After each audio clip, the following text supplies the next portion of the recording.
और मैंने जब वो जा रहे थे तो पूछा आपको भारत में कौन सी चीज सबसे अच्छी, तो उनका ये जो रोटी है गोल, ये सबसे महत्वपूर्ण वस्तु है जिसकी वैल्यू हमारे लिए सबसे ज्यादा है, क्योंकि हम जानते नहीं ये कैसे बनती है। इसका मतलब है दुनिया के दूसरे देशों को नसीब नहीं है। तो आप समझ लीजिए कि आपके पास कितनी वैल्यूएबल चीज है गरम रोटी, और उसको आप छोड़कर ठंडी करके खाएं तो ये आपका दुर्भाग्य है, सौभाग्य नहीं। मैंने एक सिंपल कैलकुलेशन किया था कि पाव रोटी बनने के बाद और खाने तक 90 दिन निकल जाते। हमारे आयुर्वेद शास्त्र में बागभट्ट जी कहते हैं कि पिसा हुआ आटा, वो ये कहते हैं कि 15 दिन से ज्यादा पुराना कभी भी मत खाना।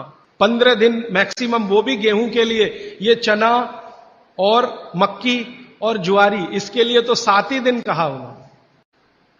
तो अब आप बोलेंगे जी ताजा आटा कहां से लाएं? चक्की है, जिंदाबाद। हिंदुस्तान में हजारों लाखों वर्षों से आटा ताजा बनाकर रोटी बनाने की परंपरा है कि नहीं? जो माताएं यहां बुजुर्ग हैं, इन्होंने अपना गांव देखा होगा, अपने गांव के घर की चक्की देखी होगी।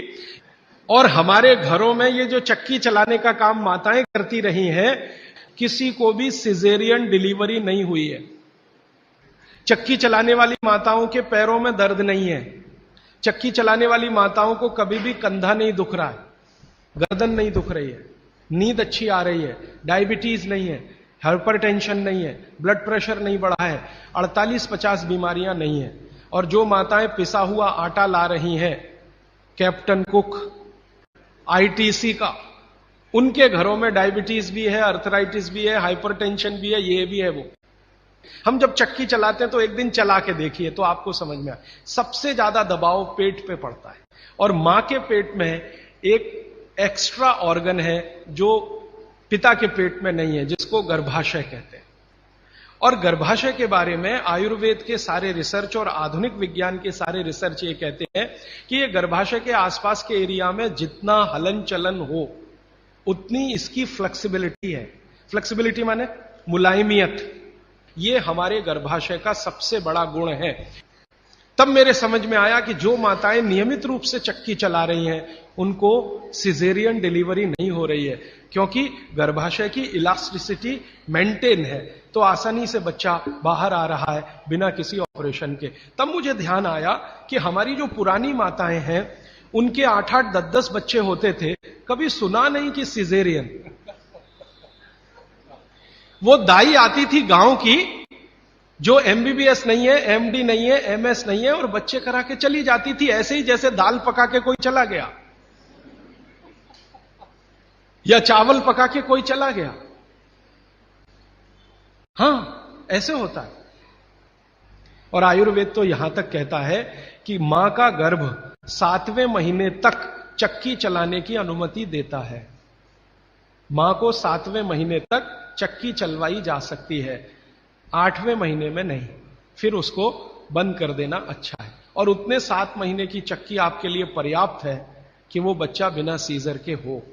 और जो बच्चे बिना सीजर के हैं उनके जीवन को आप देख लें, और जो सिजेरियन है उनके जीवन को देख लें, जमीन आसमान का अंतर है। सीजर बच्चे ज्यादा बीमार हैं, समय समय पे बीमारियां हैं। जो बिना सीजर हैं वो सब स्वस्थ हैं, दुरुस्त हैं, तंदुरुस्त हैं। ब्रेन का डेवलपमेंट भी उनका अच्छा है, लॉजिक को डेवलप करने की कैपेसिटी, कल्पनाशीलता उनमें दूसरे बच्चों से ज्यादा है। तो अब आप इसको अपने जीवन में कैसे उतारेंगे इस सूत्र को? अगर संभव हो तो एक एक चक्की ले लीजिए, संभव हो तो। इससे कई फायदे हैं। आपको सबसे बड़ा फायदा तो यह है कि अगर आपको एक्स्ट्रा वेट है और आप उसको लूज करना चाहते हैं, 15 मिनट सुबह अगर आपने चलाया, 3 महीने बाद आप देखना 12 से 13 किलो वजन कम होगा आपका, सिर्फ 15 मिनट की चक्की। रामदेव जी चक्की चलवाते हैं कि नहीं? आप चलाते हैं कि नहीं? लेकिन वो चक्की चलाते हैं जिसमें कुछ होता ही नहीं है, ऐसे ऐसे चलवाते हैं कि नहीं?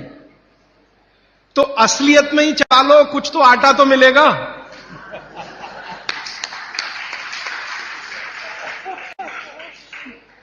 कम से कम आटा तो निकलेगा, बाई प्रोडक्ट। यहां तो कुछ निकल ही नहीं रहा है, बस ऐसे ऐसे चला। अब आप बोलेंगे जी चक्की कहां मिलेगी? चक्की अभी भी मिल रही है, यहीं चेन्नई में मिलेगी। पत्थर बनाने वाले बहुत लोग इस देश में हैं जो अभी भी ये काम कर रहे हैं, लेकिन वो रो रहे हैं कि राजीव भाई ये कोई खरीदता नहीं, हम क्या करें, हमारा सिलबट्टा भी कोई खरीदता नहीं, चक्की भी कोई। तो मैंने संकल्प लिया है कि मैं बिकवाऊंगा आपकी चक्की। हाँ, और मैं उनका फोकट का मार्केटिंग मैनेजर हूं।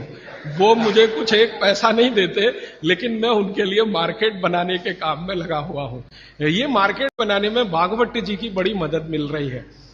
और मैं आपको एक बहुत गहरी बात कहने आया, वो माताओं बहनों को विशेष रूप से, उम्र के एक पड़ाव में जब आप 45 वर्ष के आसपास हो जाएंगी, तब आपको गर्भाशय के बहुत सारे कॉम्प्लिकेशन शुरू होंगे। सबसे बड़ा कॉम्प्लिकेशन तो यहीं से शुरू होगा कि आपको मेनोपॉज पीरियड शुरू होगा, मेंसेस साइकिल आपकी बंद होगी, मेनोपॉज पीरियड शुरू होगा। और उस पीरियड में जितने कॉम्प्लिकेशन हो सकते हैं वो बच्चे के जन्म के समय भी नहीं होते कभी। और कई कॉम्प्लिकेशन तो ऐसे जिनको कोई मां समझ भी नहीं पाती कि ये क्या हो रहा है मेरे साथ। अचानक से पसीना आएगा, पूरा शरीर पसीने से भर जाएगा, फिर थोड़ी देर में ठंड लगना शुरू हो जाएगी, फिर थोड़ी देर में तमतमा जाएगा चेहरा, एकदम गर्मी, फ्लैशेस। समझ में नहीं आता किसी मां को कि अभी थोड़ी देर पहले पसीना था, अभी इतनी गर्मी आ गई और अभी इतनी ठंडी लगने लगी। इतने वेरिएशन होते हैं, मिनट मिनट में वेरिएशन होते हैं। मन आपका इतना डिप्रेशन में चला जाएगा, इतना अवसाद में चला जाएगा कि दुनिया बिल्कुल बेकार है, इसमें क्या करना जिंदा रह के। ये डिप्रेशन, कारण उसका एक ही है कि कुछ हार्मोन्स आपके शरीर में बनना बंद हो जाएंगे। अब हार्मोन्स बनेंगे ही नहीं तो फिर मुश्किलें ये सब आती हैं। तो भगवान की व्यवस्था ऐसी है, 45-50 साल की उम्र में हर मां को दूसरा जन्म लेना पड़ता है, ऐसा कहा जाता है। तो ये जो दूसरे जन्म की समस्याएं हैं, लेकिन भागवत जी कहते हैं कि इनको कंट्रोल करके रखा जा सकता है। अब मैं तीसरे सूत्र पे आ रहा हूं। तीसरा सूत्र विशेष रूप से माताओं बहनों के लिए वो कह रहे हैं कि माताओं और बहनों की मासिक धर्म बंद होने के बाद की जो अवस्था है, इसमें परमानेंट कोई क्योर नहीं है, क्योंकि जो हार्मोन बनना बंद हो गए वो तो हो ही गए, उनको बाहर से भी नहीं डाला जा सकता। लेकिन भागवत जी ये कहते हैं कि उसको कंट्रोल करके रखा जा सकता है। तो वो कहते हैं कि कंट्रोल करके रखने में मां के रसोई घर के जो उपकरण हैं, उपकरण, इंस्ट्रूमेंट्स, इनकी मदद आप ले सकते हैं। तो रसोई घर का उपकरण सबसे अच्छा मैंने कहा चक्की, इसकी मदद ले सकते हैं। और दूसरा एक उपकरण और है रसोई घर में, सिलबट्टा। अब नियमित रूप से आप सिलबट्टा चला रहे हैं और चक्की चला रहे हैं तो यूट्रस के आसपास की जो मांसपेशियां हैं वो हमेशा नरम और मुलायम रहने ही वाली हैं। तो आपकी जिंदगी के कॉम्प्लिकेशन 45 साल के बाद कम रहने ही वाले हैं। आप उनको दवा खा खा के कम करें तो दवाओं के साइड इफेक्ट्स हैं। एक HRT टेक्निक है, हार्मोन रिप्लेसमेंट थेरेपी। ज्यादातर माताएं उसमें जाती हैं 45-50 साल की उम्र में, हाथ जोड़कर विनती है कि कभी ना जाएं। और अगर आप गए उसमें तो आपके वजन को कोई भी दुनिया का भगवान नहीं बचा सकता बढ़ने से, बढ़ेगा ही। क्योंकि हार्मोन रिप्लेसमेंट थेरेपी में जो मेडिसिन है वो सब मेद बढ़ाने वाली है। मेद माने शरीर में एक्स्ट्रा वेट बढ़ाने वाली। तो 15 मिनट की चलाइए ना सवेरे सवेरे चक्की, 15 मिनट से ज्यादा जरूरत नहीं है। तो 3 सूत्र अभी तक मैंने आपको भागवत जी के बता दिए। और इन 3 सूत्रों में एक छोटी सी जानकारी और, कि आप पुरुष भी चाहें तो जिनको पेट अगर बढ़ा हुआ है और आप चाहते हैं कि ये कम हो, तो आप भी 15 मिनट चक्की चला सकते हैं सुबह सुबह। आप भी चाहें तो सिलबट्टे पे चटनी बना सकते हैं। अगर आपने भी चक्की चलाई और सिलबट्टे पे चटनी बनाई तो आपकी चटनी तो बनेगी ही और आटा तो पिसेगा ही। आपका जो पेट है ये अंदर चला जाएगा, जो आपको किसी भी जिम्नेजियम की मदद से नहीं जाएगा। मैं आपको इस बात की गारंटी देता हूं, स्टाम्प पेपर पर आप लिखवा लीजिए मुझसे, 1000 रुपए का हो या लाख रुपए का स्टाम्प पेपर। दुनिया का हर एक डॉक्टर इस बात से सहमत है, वो बोलता नहीं, बात अलग है, कि जिम्नेजियम में जाकर कभी भी किसी का पेट अंदर जाता नहीं। और थोड़े दिन के लिए गया और आपने जाना बंद किया तो ज्यादा बाहर आता है।